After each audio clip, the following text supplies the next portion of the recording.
Saudações, torcedor Coxa Branca. Nesse sábado, o Curitiba entra em campo contra o Operário. Jogo de volta da semifinal do Campeonato Paranaense. Fala tudo sobre essa partida. Antes, se puder, deixe seu like, se inscreva no canal. É rápido, é fácil, é de graça e ajuda bastante. Então vamos ao jogo. Jogo nesse sábado, 4 da tarde, no Couto Pereira, Coritiba e Operário. Última parcial de check-ins, 15 mil pessoas. Acho que deve girar em torno ali de umas 20 mil pessoas, o público total. É um bom público para um jogo do Campeonato Paranaense. E vamos à escalação do Coritiba, falar um pouco sobre o time que a gente vai ter amanhã. Lembrando, primeiramente, a formação que entrou em campo no sábado passado, lá no Germano Krieger, que foi com Morisco, Tinga, Jaci, Coser e Bruno Melo, o Alisson, Vini e Josué, na frente Ronier, Lavega e Pedro Rocha. O jogo terminou 2-2, 2 gols do Pedro Rocha no primeiro tempo. Segundo tempo, Coxa caiu muito de produção e sofreu empate novamente após estar com 2 gols de vantagem, assim como já tinha acontecido contra a Chapecoense. Então coloquei a escalação do sábado passado para a gente relembrar como que foi. E eu aqui montei uma provável formação para o jogo desse sábado no Couto. As dúvidas que tem para amanhã, principalmente, é na zaga. O Coser saiu sentindo dores no jogo passado contra o Operário. Eu fui ver essa notícia, não tinha me atentado a isso durante o jogo. Mas enfim, então ele é dúvida, talvez esteja fora. O Coxa não divulgou a lista de relacionados para o jogo de sábado. Outras dúvidas no meio-campo. O Alisson também saiu sentindo. Ele sentiu a virilha ali no finalzinho do primeiro tempo, continuou até o intervalo e foi substituído. Então, a tendência é que jogue o William Oliveira.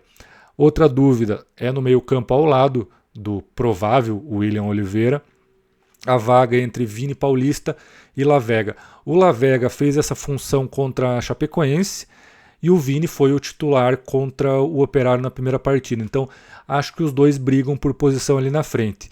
E no ataque, Ronier, Pedro Rocha e Breno Lopes. O Breno Lopes não começou em Ponta Grossa, amanhã deve ser o titular, ele é o titular da equipe, foi poupado de início no jogo passado, até pela sequência de partidas, ele foi um jogador que chegou depois na pré-temporada. Então, confirmando a equipe de amanhã, que eu acho que pode ir a campo, com Pedro Morisco, Tinga, Maicon, Jaci, Bruno Melo, lembrando o Coser provavelmente fora, William Oliveira, aí no meio a dúvida que eu falei, Vini ou Lavega, e Josué fechando o meio campo no ataque. O nosso ataque titular com Ronier, Breno Lopes e Pedro Rocha, que na ausência de uma contratação de centroavante, vai cada vez mais fixando no setor e está crescendo de produção. Mas isso não impede que a diretoria vá atrás do centroavante, lembrando que a janela de transferências fecha no dia 3 de março, está quase fechando e até agora nada. Passando também aqui para ver a sequência do Coritiba, eu peguei ali a partir da última derrota, que foi contra o Bragantino na estreia do Campeonato Brasileiro, dia 28 de janeiro, perdemos por 1-0. Desde então, o Coritiba não perdeu mais. Venceu o Cianorte, lá em Cianorte, por 1-0, aquele gol do Pedro Rangel. Venceu o Cruzeiro por 2-1 no Mineirão, nossa primeira vitória no Brasileiro. Depois venceu o Cianorte por 2-0 no Couto Pereira, se classificou para a semifinal.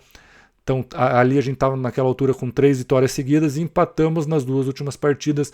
2 empates muito frustrantes contra Chapecoense e Operário. Resultados que se oferecessem para a gente antes da partida a gente aceitaria muito facilmente, né? Empatar lá em Chapecó, empatar em Ponta Grossa, que é sempre tão difícil, a gente gostaria desses resultados, mas o contexto dos jogos deixou, acho que, todo mundo muito frustrado. Então estamos a 5 jogos invicto, é uma boa notícia, sequência difícil, né? Principalmente ali depois do jogo contra o Cruzeiro, teve o Cianorte no meio, mas depois um adversário de Série B, que é o Operário, e 2 jogos de Série A contra Chapecoense e Cruzeiro. Então acho que o Coxa está num bom momento, a frustração que a gente está sentindo faz parte, mas também não podemos criar tempestade no copo d'água. Então passamos aqui pelo time provável, mostrei a sequência do Coritiba, e agora falar um pouquinho aqui para fechar, relembrar os últimos anos do Coxa no Campeonato Paranaense. O histórico recente não é bom. Começando aqui por 2022, a última vez que o Coritiba jogou uma final de Campeonato Paranaense e fomos campeões nesse ano, 2022. Vencemos o Maringá por 4-2 no Couto Pereira no jogo decisivo, dia 3 de abril de 2022. A formação ali é legal para a gente relembrar os times que a gente teve. Alex Muralha, Varley, Henrique, Luciano Castanha, Egídio, fechando ali o setor defensivo. No meio com William Farias, Andrei e Tony Anderson. Tá meio desarrumada ali a formatação, mas enfim. E no ataque, um bom ataque do Coxa, né?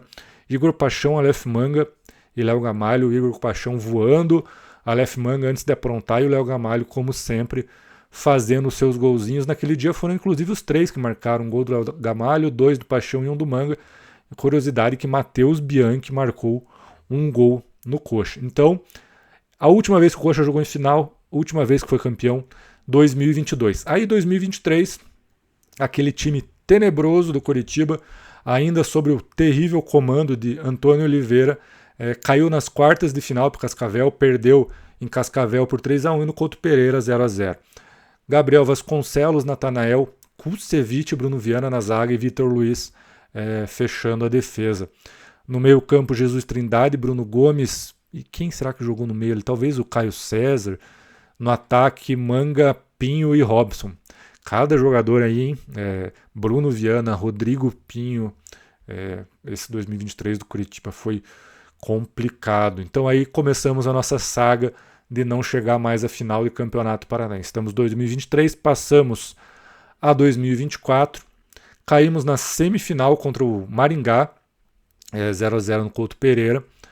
Time com Pedro Morisco, Natanael, Maurício Antônio, Bruno Melo na zaga e Rodrigo Gelado na lateral esquerda. Meio com Arilson, Vini e Matheus Friso. No ataque, Robson, Figueiredo e Leandro Damião. Um time muito triste também. Vários jogadores assim muito complicados. O Leandro Damião veio com muita expectativa, não correspondeu, saiu bem antes do fim do contrato, né? Esse time depois acabou não subindo, né? Completamente esperado, você olhando essa escalação, imaginar que o time não subiria. E fechando aqui no ano passado, 2025, caímos nas quartas de final novamente contra o Maringá, 1-1 no Couto Pereira. Aí já é o time que a gente mais recente, então lembramos com mais facilidade: Pedro Morisco, Rafinha, antes de sumir. Rafinha, acho que foi o último jogo do Rafinha pelo Curitiba, né? Depois já começou a Série B, ele já tinha feito a viagem surpresa dele. Na zaga, Thalisson e Maicon e Matias Fráquia na lateral esquerda. Meio campo com Giovanni, Sebastião Gomes e Josué, Ronier, Coutinho e De La Torre na frente. Basicamente a espinha dorsal ali do time que depois conquistou a Série B. Quem que saiu desse time? Saiu Rafinha, Thalisson, o Fráquia estava, mas não jogava. O resto, então, era dos 11 jogadores, 8 continuaram jogando com frequência ao longo da temporada. E o Gustavo Coutinho marcou o gol do Coxa nessa partida. Então é isso, gente. Hoje um vídeo mais rapidinho, passando pelo passado recente do Coxa em campeonatos estaduais. Não é um histórico muito bom, né? Vamos ver se a gente consegue conquistar novamente essa vaga para uma final. Lembrando, o primeiro jogo 2-2. Amanhã, em caso do novo empate, decisão vai para os pênaltis. Quem ganhar se classifica para a final. Espera um jogo muito difícil. Operário é um time que sempre dá trabalho para o Coxa, principalmente lá em Ponta Grossa, mas no Couto Pereira também é um time chato. Então, paciência do torcedor. Provavelmente vamos enfrentar uma equipe fechada. Então, o time vai precisar criar chances de jogo, criar chances de gol. Isso talvez até proporcione uma escalação mais ofensiva ali, que eu passei na dúvida do Vini ou do Lavega no meio. Talvez isso pese para o Lavega ser o escolhido, mas vamos ver amanhã, um pouquinho antes do jogo, a escalação do Coritiba, torcendo para a gente voltar a uma final de campeonato estadual. Não é nossa prioridade no ano, nossa prioridade é o Campeonato Brasileiro. Temos o jogo contra o São Paulo na quarta-feira, lembrando que o jogo foi adiantado. Um dia era na quinta, passou para quarta, falei isso já no vídeo anterior, mas relembrando, isso é o que realmente importa para a gente, que é o Campeonato Brasileiro. Mas isso não nos impede de tentar conquistar o Campeonato Paranaense, ganhar título sempre é muito bom. Então volto amanhã, após o jogo, falando sobre como foi a partida. Esperamos que com a vaga na decisão do Campeonato Estadual. Tá bom, gente? Valeu, até a próxima.